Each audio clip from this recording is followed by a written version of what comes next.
Hello, my name is Sunho Kim. I'm a student from the College Cupertino.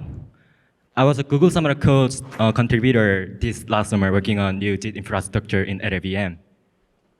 Specifically, I wrote a AX64 backend and Windows COFF backend for JITlink.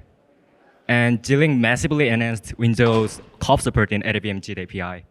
So today I want to work through a demo JIT application to demonstrate the new features of JITlink and the power of new JIT APIs that are not really well known to the public yet, but very powerful because it has access to very low-level details of linking process. So here's the outline of this tutorial. We are going to first discuss about how does JIT work inside LLVM. And we're going to talk about some motivation for JITlink. And I will show you CLangLabel demo. CLangLabel is a C++ interpreter developed inside LLVM. And we will start building some Windows application right away. We are going to build some plugin too. And I will finally share some tips on using JITlink in Windows COFF. So how does JIT work inside LLVM? The component in LLVM is used in various places such as Julia, PostgreSQL, BERT, and more. But JIT inside LLVM works a bit differently from typical JIT compiler. So let's look at this typical executable generation pipeline in LLVM. We first have a front end, which can be Clang. We have a back end, which is inside LLVM core. And LLVM MC will dump object files to the file system. And we have a linker that links these object files in file system to one executable file. JIT in LLVM works by tweaking these two last steps over here. Here's a JIT execution pipeline in LLVM. Instead of dumping object files to the file system, we still can keep them inside memory. And we now have a JITlinker, which links object files in memory to executable form, but still inside memory. The benefit of this approach is that it shares a huge portion of pipeline with AOT world. So if you turn on all the optimizations, then there will be barely no performance difference between them. And another major benefit is that there's fewer breakage caused by LLVM internal code changes. Since object file format is relatively standardized compared to fastly moving LLVM core. So the thing is we already had JITlinker implemented back then. It is called runtime DYLD, but there were various caveats to the runtime DYLD. Small code model was not supported. This is actually a very major caveat since small code model is usually native code model in major platforms. And large code model, which is alternative to small code model, usually has more bugs than small code model. AX64 has very serious code and bug in large code model that hasn't fixed to the date yet. And it has caused random hangs and crashes in Julia. And static initializer or thread local storage is supported, but in limited ways. Especially TLS is not really supported, even though there's some code for it. And in general, runtime DYLD was developed in a bit of ad hoc fashion. So code design, error handling were not really consistent across different architectures and platforms. And in terms of this tutorial, COFF support existed, but very unstable. It was so unstable to the point people used ELF on Windows instead. So the new JITlinker, JITlink, is designed to mitigate these issues. We now have a small code model supported with new memory allocator. And runtime features are fully supported, including static initializer and thread local storage. We now have a very nice generic linker object representation called link graph, which greatly simplifies the development of new linking rules. This is actually the reason why it is easier to fully implement native object file features inside JITlink. So how great is COFF support in JITlink? You can now link object files generated by MSVC. So you can just link native object files out of self. The reason why that we can do is this full bunch of native object file features are now properly implemented inside JITlink. And it is able to JITlink the VC runtime library and Microsoft STL library. We have a C++ exception handling support and structured exception handling support, which is Windows exception handling mechanism for catching hardware exception. And linking is incremental by default. So I want to show you Clang REPL demo to show some program that is putting together all the G features. Clang REPL is a C++ JIT interpreter developed inside LLVM in3. And since it's targeting Windows COFF right now, it's MSVC compliant interactive C++ REPL.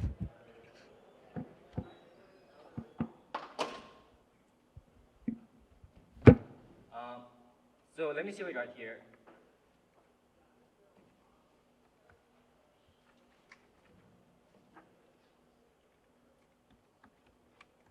So here's the Clang REPL, and it is interactive C++. So you can just type in any C++ code, and it will just run incrementally.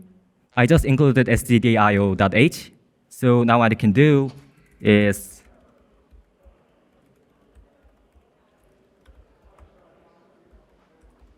you can print the hello world. If I type in like this, then it just executes, and you see hello world printing out. Since this has a JITlink enabled, since this is JITlink enabled, it can actually link to Microsoft STL library out of self. So you can include map like this, and we can std map into int, and we can set m of 1 to 42, and we can let's try printing the value inside this m of 1.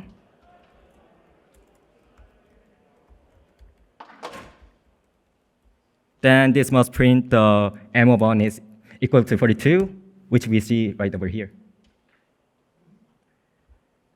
C++ exception and structured exception handling also works inside this too. I'm not going to show it, but you can try it out. And since this is MSVC compliant, what you can do is you can include windows.h and use Windows API. So what I'm going to try right now is here is a complicated Windows API example. And this Windows callback is creating a button with the button text 1 as its text. And button text 1 is just global variable defined over here. And it's creating the second button with the button text 2 as its text. And it is also a global variable defined over here. We have a run Windows function, which if you execute this thing, it will create a window with 2 buttons and event handling stuff. So let me actually copy and paste the whole thing over here. Oh, by the way, this thing is just everything squashed into one line. Right now, like Clang REPL doesn't support multi-line, so you have to do that. But we have a patchwork done right now. But every C++ code is executable. So we now have every function defined. What I can do is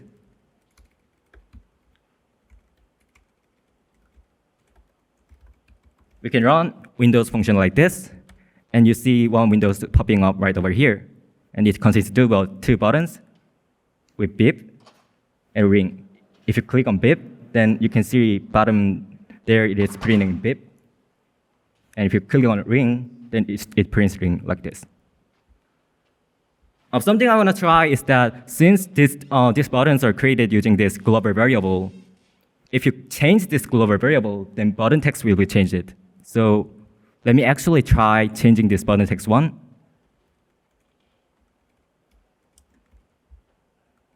To L hello. And I'm going to set button text 2 to LLVM dev meeting. And if you run the Windows again, then you see the text are changed. And if you click on hello, it prints hello down over here. And if you click on LLVM dev meeting, it prints LLVM dev meeting. So I didn't expect clap, but So that was an example of putting together all the JIT features. So let's try writing some code right here to build something similar to this. So we're going to build a simple JIT application that executes the LLVM IRs written inside main.ll using JIT API. And this main.ll file will be generated from Clang. Notice that we're reading from file for simplicity. But if you generate all the IRs just in time entirely within memory, then things will just work just in time. So here's the code for the simple LLVM IR executor. The first few code are creating a JIT instance. And this green box line over here, it is registering the IR module from main.ll to JIT instance. And if you start looking up the main function, then it will start the compilation of this main.ll file. And it will start with the linking and give you function pointer where you can just execute the compilation result. This initializer function, it can be used to run the static initializer pushed by the recent compilation. You can call this initialize multiple times to run all the static initializers. Now that we have everything available, we can just run one main function like this. And if you see this line over here, it is loading org runtime. And this function is actually very important. It is used to load org runtime into JIT session. But this org runtime function is used to implement complicated JIT features, such as C++ exception handling. So I really recommend to just load it. Then everything will just work fine. But you do need to grab the file from compiler or build. So if you've grabbed the org runtime file, then you can just load it like this. So after that is done, now you can just try running main.ll file directly. So here's the code we've seen before. And if you run this thing, then you see hello world is printing out. This hello world program is from this main.ll file. This main.ll file contains the LLVM IR program that is printing the hello world. And this main.ll file was generated from this main.cpp file over here. I used this clang command to generate main.ll file. So what we're going to do is we're going to tweak this main.cpp file little by little and use this clang command to dump main.ll file and run this program we're building right here to run that main.ll file. So if you try actually changing this thing to hi LLVM and use the clang command to dump, dump main.ll file. And if you run it, now we see hi LLVM instead. So one thing I want to try with this is that since JITlink is able to link native static libraries out of self, we can just load any third-party library into JIT session. So let's try loading SDL library built by MSVC into JIT session. So here's the code for loading up static libraries needed for SDL. SDL2.lib and SDL2 are static libraries needed for SDL. You can see over this area here contains the name of the library files we needed. And this green box over here is loading up a static library from file system. And we're adding that to something called main JITlib. And JITlib is a very important concept in JIT API. You can think of it as emulated dylib inside JIT session. So you can insert symbol or code to it, or link it against other JITlib to use functions of that dylib. And main JITlib is where main functions usually live. And we do need to load out dynamic libraries too. Here's how you would load it.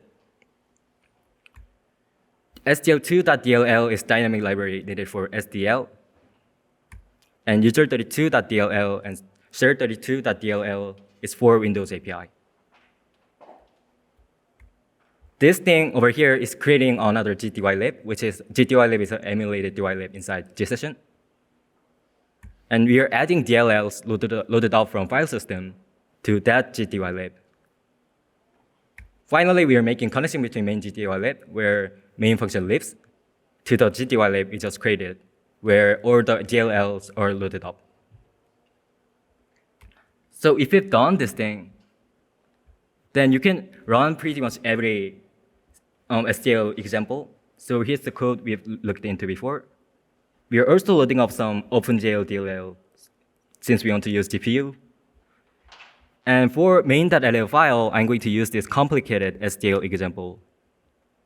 So I'm going to copy paste this into main.cpp and use clang command to dump main.ll file.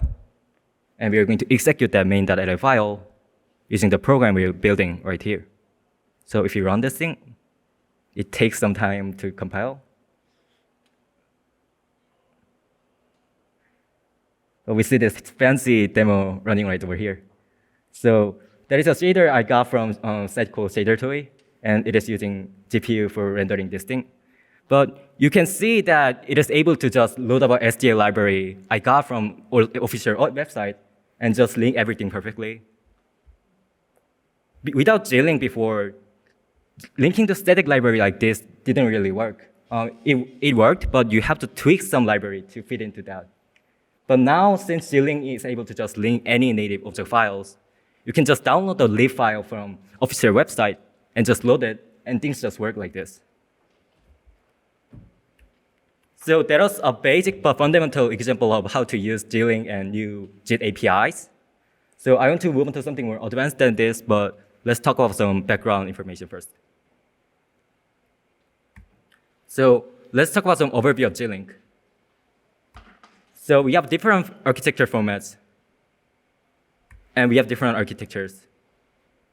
In order to support or combination of this object format and architecture, JITlink converts object file into generic linker object abstraction called link graph.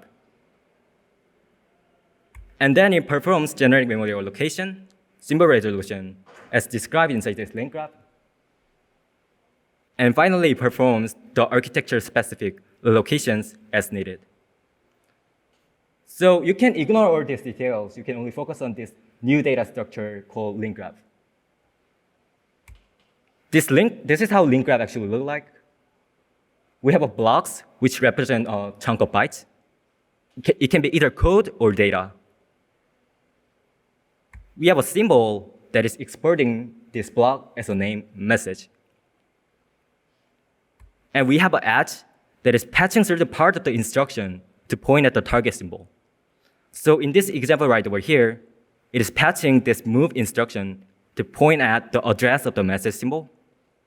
And since this message symbol is pointing at this hello world block, this edge will patch this move instruction to point at this hello world block. It is equivalent to relocation in traditional object file. And JITlink has a plugin infrastructure that allows you to access this link graph and even modify it. So here's the basic plugin code example. You can only look at this green black box part. So this is just callback that you just put into this something called passes. And inside this callback, you can access this link graph and view what's inside this link graph and even modify it as much as you want. So you're now given allowed to very low level access to every object file that just got converted to link graph. Right now, it's just dumping to standard output, so it's printing everything out. And notice this preprint over here. It is the name of the linking phase where this callback will get called. We have total of five linking phases where you can insert these passes.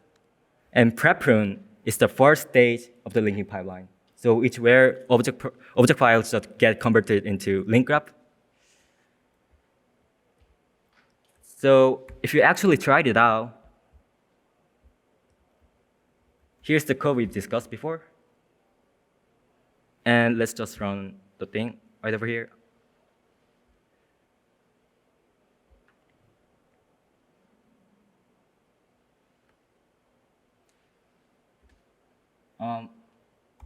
Oh, I know. So since we used the SDL example as a main.ll, it's so complicated so it can handle. So I'm going to use this hello world example instead. then you can see this one link graph nicely represented. This is the block, which contains the chunk of bytes. And the symbols are exporting this block as a name. And we have edges that are patching instruction to point at the target symbol. And look this main symbol over here. It is exporting this block as a main. So what does that mean is that this block must contain the code for the main function. We can see right over here. And if you see this edge right over here, it is patching some instruction to point at the print symbol, which makes sense because we're calling print function right over here. So it should have internally generated the call instruction and patching that call instruction to point at the print function. So that was a basic example of JITlink plugin, but as it is now, it's not really powerful as it is. It's just viewing some internal data structure, right? So let's try building something more complicated but useful than this. We're going to try building exception instrumentation plugin. It is going to print the name of the function that just raised exception. So what I mean by this is that, let's say we have this exception demo as the main.cpp, and we have dumped the main.ll to this. And see this function over here. It is drawing a C++ exception. So what we want to do is print the name of the function, which is draw exception. And let's actually look at link graph of this thing. So here's the link graph. It's more complicated, but we see this draw exception symbol exporting this block as a draw exception. So this block must contain the code of the draw exception function we can see right over here. And if you see this part, it is patching some instruction to point at the CXX draw exception symbol. But we never call CXX draw exception symbol. The reason why we now see this is because Clang and LLVM internally generate a call to CXX draw exception symbol if you use this draw C++ thing. So we are now seeing this call to weird symbol right here. So what we can do to print the name of this function, if it draws it, then let's say func is a function that is raising an exception. Then it will internally call CXX draw exception symbol.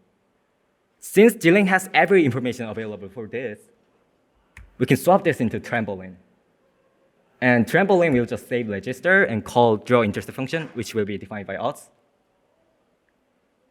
And this draw intercept symbol will contain the code that prints the name of the func. And the thing is, we can generate this trampoline entirely within JITlink. Here's the code for creating a trampoline function. We have a code that writing some register saving code to COFF. COFF is just STD vector, nothing fancy about it. And we are writing call instruction to COFF too. So after this is done, we have this inside COFF. First sequence of instruction are just saving register. You can ignore this part. And this last line is important. We have a call instruction to draw intercept symbol. But look at this green box over here. It's currently 0. This is a displacement from this point to where it wants to jump to. But since this is 0, it's doing nothing. So we have to fill this 0 to actual displacement from this point to the draw intercept symbol. But the problem is, we don't know where this point will end up in the final location. Code buffer is right now just temporary buffer. And another problem is, since this is a 4 bytes integer, it might not find the actual displacement. Since modern computers have 64-bit address space, it is very easy to end up with the displacement that is exceeding 32-bit. So what we can do is let JITlink handle all these internal details. We can just create a JITlink edge like this. We are creating an external symbol to draw intercept function, and using that as a target symbol of this edge. And then JITlink will patch this 0 to the actual displacement from this point to the draw intercept symbol. So with that is done, we now have a function that is creating trampoline. So now we can start swapping the call to CXX draw exception symbol to this trampoline symbol we just created. So we are just iterating over every edge inside this graph. Edge is something that is patching the instruction to point at the target symbol. And if the target name is CXS draw exception symbol, then what we can do is we can create a trampoline if it's needed and swap the symbol to trampoline. After this is done, if you draw a C++ exception, then it will call this trampoline function first, and inside this trampoline, it will call draw intercept function that will be defined by us. So let's try the code right away. This is draw instrumentation plugin, completed one. And you can see the create trampoline function right over here. And we can see the path that is swapping the CXS draw exception symbol to trampoline symbol. And after that is done, it is going to call this draw intercept function. Building this draw intercept function requires more details. It needs to actually look into something called onion framed to look at the beginning and end of the functions. But these are some interesting detail. You can totally look into it. So if you run this thing, then you can see draw intercepted, which is from this draw intercept function. And it even shows the disassembly and name of the function that raised exception, which is draw exception, which is what we got here. If you change the name of the function like this, and use clang to dump main.rl, then we see hi instead. And if you draw twice like this, then we see, oh, I forgot to dump it. We see it is drawing is interpreted twice like this.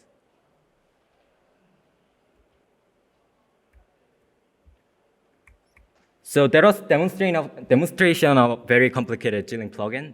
So as you can see, it allows you to very low level details of linking process. So you can do pretty much everything you do inside linker script, but just in time. So finally, I want to talk about some details about tips on using JITlink in COFF. So when you load about work runtime, then it internally loads about VC runtime files. We load up VC runtime files because work runtime needs it, since it's built with STA library, obviously. So care is needed to make sure orc and VC runtime library files are available. By default, VC runtime library files are automatically detected from VC toolchain installation. But if user don't have VC toolchain installed, this can fail. You can customize the path of the VC runtime libraries by using this class called COFF VC runtime bootstrapper. Or you can still use in-process VC runtime symbols, but I don't really recommend this way since you have to export every symbol manually. And there's some details about small code model. If you use small code model, compiler assumes that all symbols within the same executable are located close together. So they just use the instruction that requires displacement to not exceed 2 GB. So we need to pass some instruction to use indirect pointer instead. So the displacement will not end up exceeding 2 GB. But thing is, we really tried hard to patch every instruction on demand, but we could not patch it on certain kind of instructions since COFF x86 relocation points to the middle of the instruction bytes. And x86 encoding is quite messed up, so you cannot read backwards. So we don't know the start of the instruction, so we can't really patch instructions. So what you can do is you can put everything together to one JIT. Then JITlink memory manager will try to enforce the distance from first symbol to other symbol to not exceed larger amount. So displacement between them will not usually exceed 2 GB, hopefully. And if you do need cross JIT calls or access to data symbol, then you can, for calling functions, you can just call it user way. It'll internally generate something called jump stop. But for accessing data symbol, you do have to use something called import stop pointer. You can use import stop pointer using by putting DLL import attribute to the symbol, or by putting this int prefix in front of the symbol name. Notice that same practices are actually required in AOT Word too, but it's less clear in JIT Word, so I just wanted to put light on it. So that was it for me today. So code discussed today is available at this GitHub repo, and thank you so much for listening to my talk.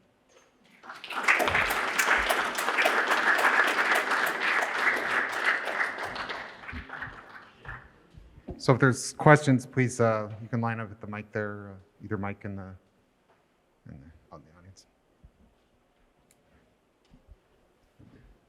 Hello, I was wondering how much code is duplicated between the JITlinker and code like LLVM, because they both do like. So we're actually implementing everything from scratch in JITlink, so there's barely no code sharing between them.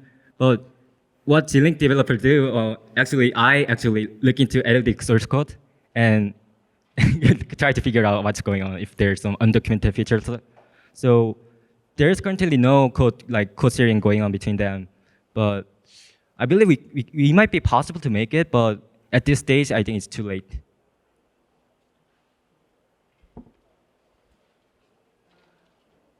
Hi there, really cool program. So just something I noticed when you were demoing the line by line, you kept having to assign to variables when you were doing things like auto f equals printf, auto variable name equals so that. Is that required? Yeah, that thing is required because global statements are not supported in Clangable yet, so we have to make it global declaration. So, but there's some work going on to make support, and the patch is up there, but there are some disagreement between them. But yeah, currently you have to put that auto something. All right, well, really cool. Keep it up. Excellent talk and excellent work. I'm really excited to change Julia's Thank you. JIT to no longer admit ELF on Windows, which is my favorite hack, and also to get rid of all of the crashes on my Ash64. But is this on Windows only supporting 64-bit, or is it also supporting 32-bit? Right now, only 64-bit is supported right now, but there is some work going on that is adding 32-bit support in JITlink. So hopefully we can just use their effort to support the 32-bit in even COFF. That would be nice, because for some reason people still use 32-bit operating system. That's surprising, but yeah.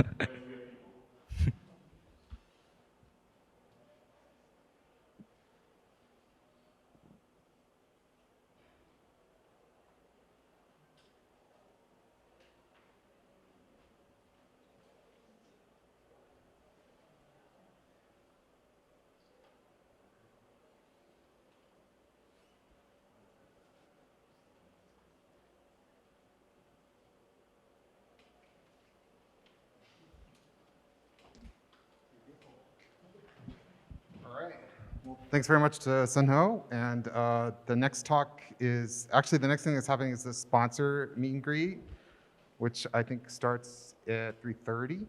It'll be on both levels here, and then the next talk in here is at 4:30. So thanks very much.